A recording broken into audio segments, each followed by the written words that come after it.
National Assembly Committee for Regional Matters summoned local authorities expressed dissatisfaction. South Africa celebrates 30th anniversary of Nelson Mandela's freedom. Farmers in Nigeria use technology to enhance farming for better production. These and more stories coming on the world today.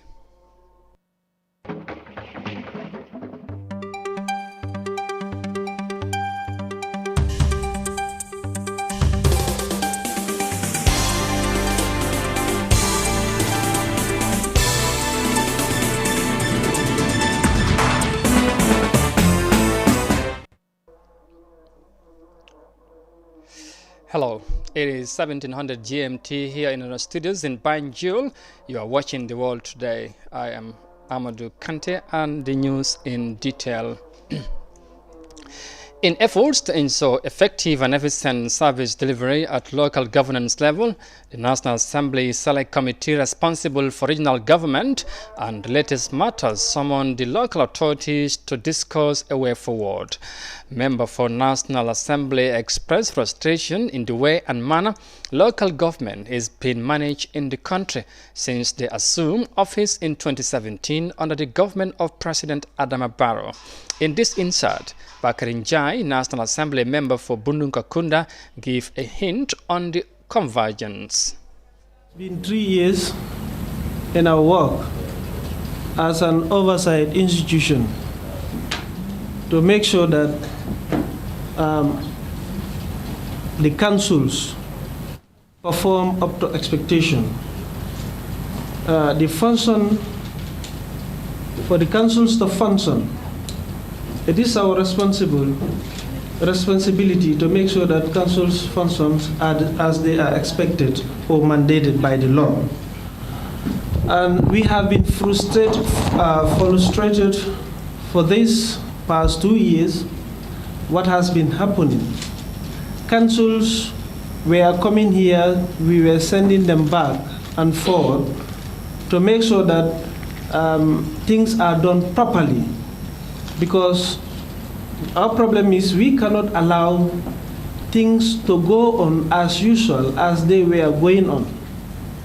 And we were expecting, after engaging the council, reprimand them, we thought that they will be able to do as they are expected, but to our dismay. The lawmaking body faced a series of challenges prompting to their rejection of reports prepared by mainly rural area councils. Earlier month, Parliament threw away all what the skill in is largely report. A scene like used to be a rarity in Nigeria's agricultural landscape, but things are now changing. Farmers are now fast embracing the idea of engaging drones to help improve their yields and make farming generally less stressful. And it's mainly thanks to this young man, Confidence Odinye, whose tech startup is helping to change the face of farming in the country. When we came in, we reduced their costs of spraying, their frequency of spraying from 6 times in a farming cycle for a 90-day crop harvest, that which is rice, to 2 times. And we reduced their spending from 5x to just 3x. Now, what that meant was, they were able to harvest close to 90% of every single seed that was planted on the ground, as opposed to 40 and sometimes 50% that they harvested and they have been harvesting in the previous years. Odinye founded Beat Drone in 2014 after graduating from one of Nigeria's leading technology institutions with a degree in civil engineering. He says he started the business out of a need to solve Nigeria's challenges in line with the Sustainable Development Goals 1 and 2, ending hunger and poverty. Beat Drone is now helping Nigerian farmers simplify farming and improve their yield by providing spray operations, land mapping, crop health inspection and surveillance, all using drones. So far, they've helped several farmers scale operations on over 60,000 hectares of farmlands in 22 states and are set to help even more farmers through a new partnership with the Rice Farmers Association of Nigeria. What this will do now is to ensure that these farmers meet the capacity for food, because the drone ensures improving harvest yield, and by the time they can meet our demand for food, then they will make enough money. Though there are concerns that replacing humans with drones and other technological innovations may be creating unemployment, Confidence argues otherwise. The traditional means of farming is outdated and it's not working. So why not implement technology and create other role for jobs for these individuals? I mean, someone who is spraying with his hand can now control a drone, because you need two people to control a spray drone. Secondly, someone who is engaging in crop inspection can now use a drone to engage in crop inspection. We hire engineers to program these drones. We hire engineers to repair the drones when they're damaged. We hire people to carry out the drones from point A to point B in terms of logistics. So there are much more job opportunities that will be opened for people in the drone technology, as opposed to them being on the farm manually spraying themselves. The drone has over 16 drones, all imported from China.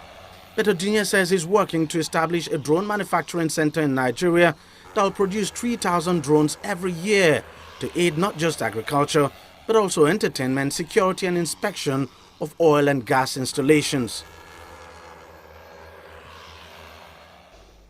From that report in Nigeria, we come back home and talk on matters of the 3 years judgment, because Justice Amisa Hosise is expected to hand down her ruling on defense bail application for 8 members of the anti-government pressure group 3 years judgment tomorrow at the High Court in Banjul.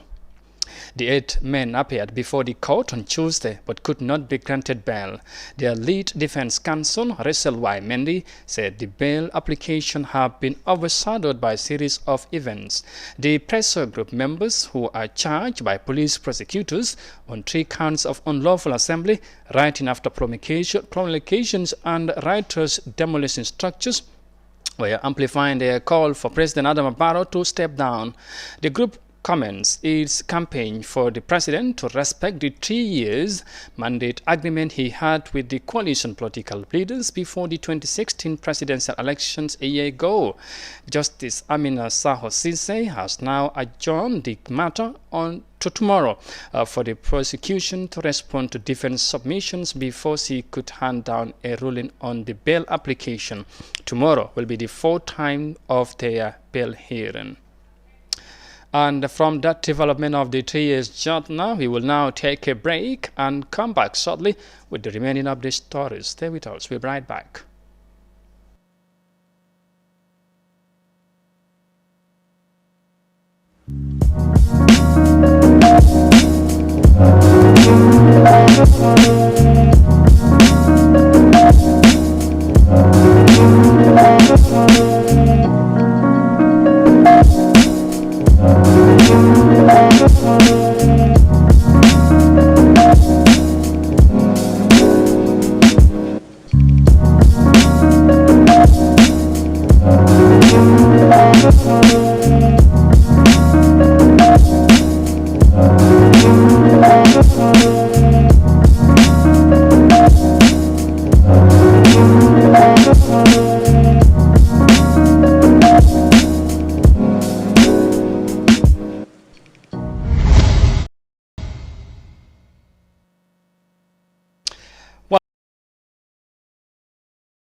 Customers who of the regulatory body putting pressure on Africell to admit wrongdoing. Africell said in a press release that it was unfortunate that it detected around 800 abusers who were consuming as much as 40,000 data subscribers. The company alleged that there were cases where extreme users were opening illegal businesses and connecting entire neighborhoods for a premium at the expense of loyal customers.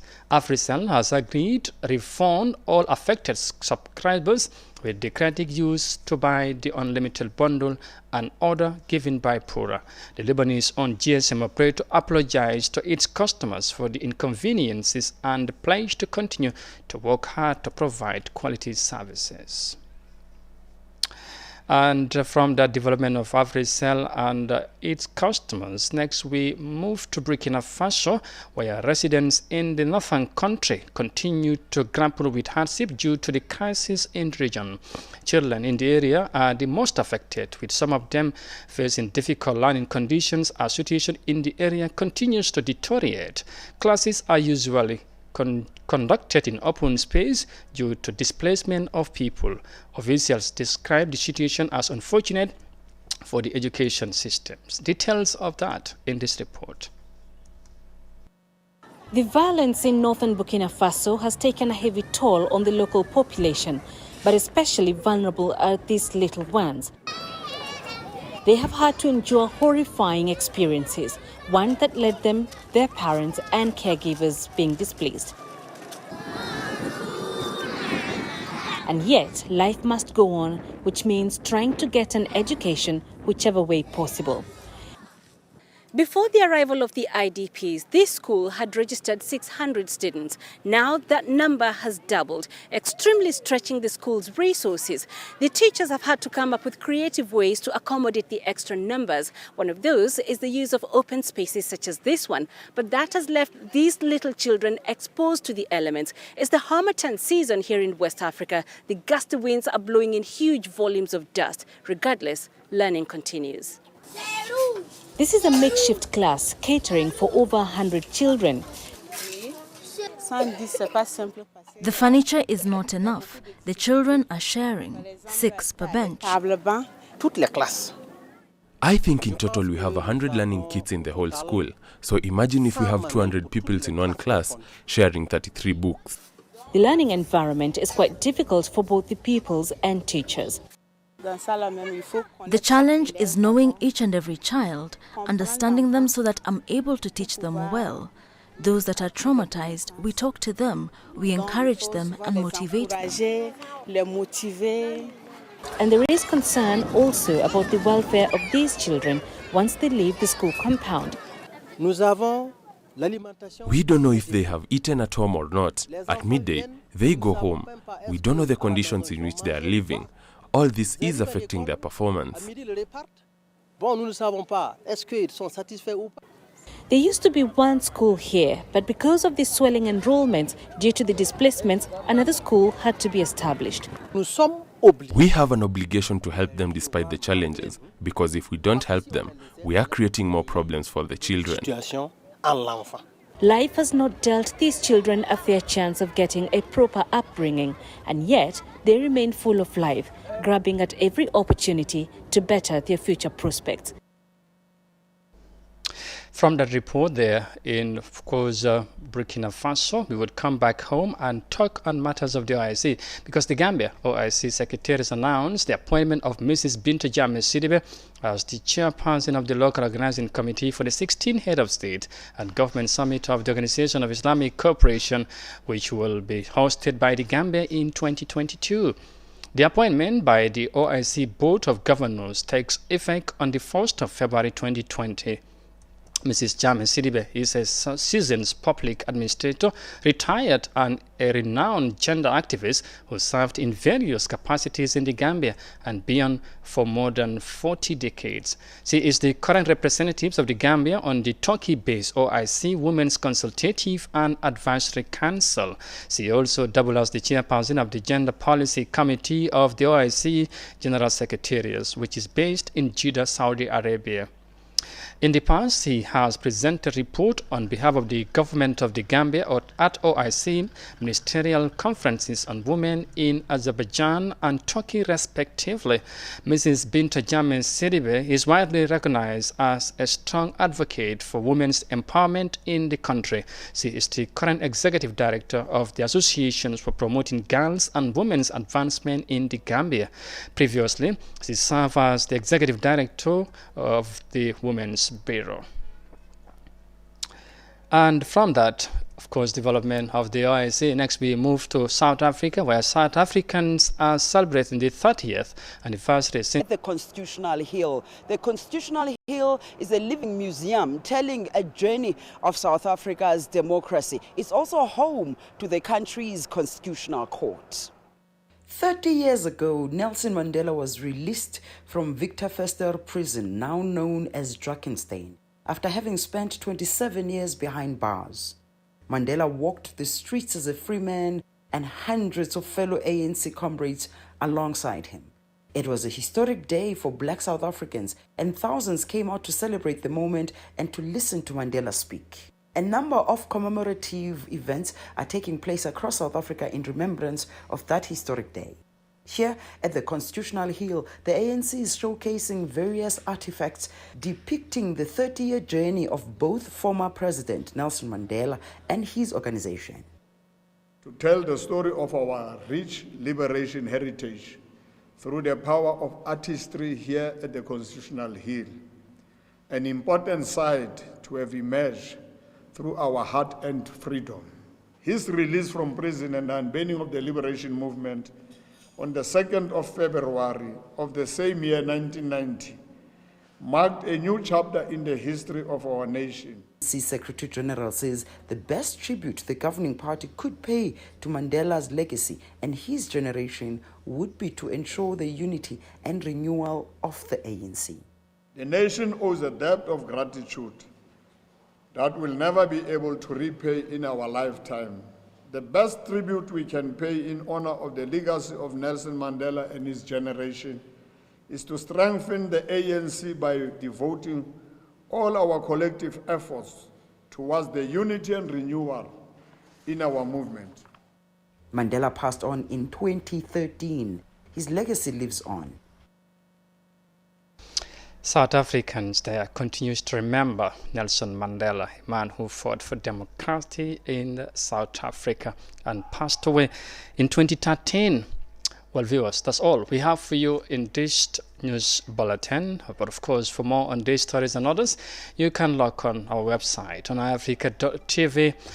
Once again, I am Amadou Kante, and bye for now.